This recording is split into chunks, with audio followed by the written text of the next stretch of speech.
wearing my Penn State sweater I got Very last nice. year's game. Love the Argyles. Thank you, thank you. I wore this last night to the Lions Club, and I had 6 guys come up to me and start talking Penn State.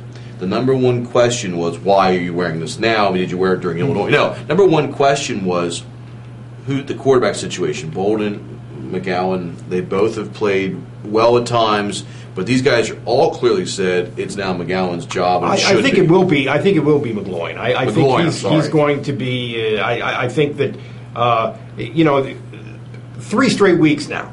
And 2 of those weeks he came off the bench, which isn't easy to do. And there's no question that he sparked the team. And there's no question that the difference in personality between him and Bolden, I believe, is a big element in this. I'm not sure that if it wouldn't have been completely reversed. I mean, I'm not sure that if McGloin wouldn't have been the starter for the first 6 games and then got hurt, and Bolden came in, you wouldn't have heard.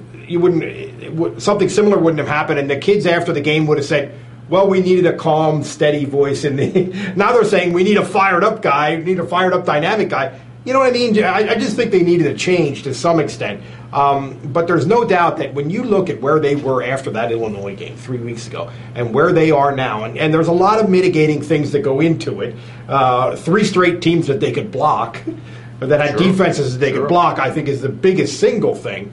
But it really is remarkable that where they are now and what they look like they have a chance to get out of this season with. What's interesting is Bolden has now beaten McGloin twice in August in an open competition, and then Jopa opened it up last week, and that was Bolden a theory. supposedly beat him again because if McGloin would have done that well, he would have started. But I thought what happened early in the game against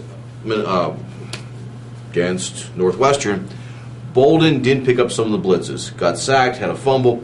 Hey, you got to make a switch there. McGloin, a little bit more seasoning out there, was able to season things. I thought early on he was throwing too many deep balls and was missing the underneath stuff, and he sort of took his time, found that stuff, and chipped away at it. And I thought in the Northwestern game I was saying from the early minutes of that game, run the stinking ball. There's no doubt they could drop. There's no doubt. When Joe Paterno is throwing the ball too much, you know the world is turned inside out, and I really think that's what's happened. I really think that football coaches have sort of gotten away from this idea that running the ball is, if you can block the other guys, if you can push the other guys away, run the ball is the simplest thing in the world. What is it with Penn State? Going back to Alabama, our frustration was their play calling. Why were they always running it on first down? Why don't you throw it? They weren't throwing it enough. Now they're not running it enough. And the running lanes were there. I think they did adjust.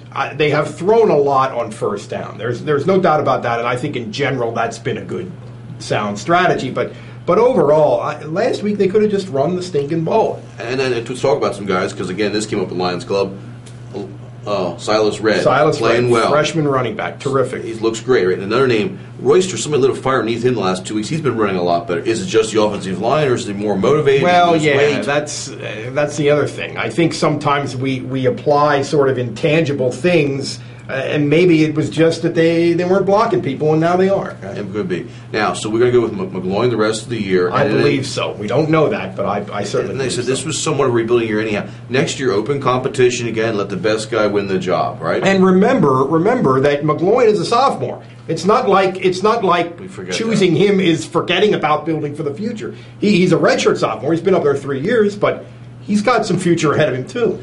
We went into the year thinking we had no quarterback at Penn State. You and I wrote in your column this week, this is actually a good thing now. They actually have... They have two. They have two. It's not that is not a bad thing. Think of the Eagles. It's not a bad thing.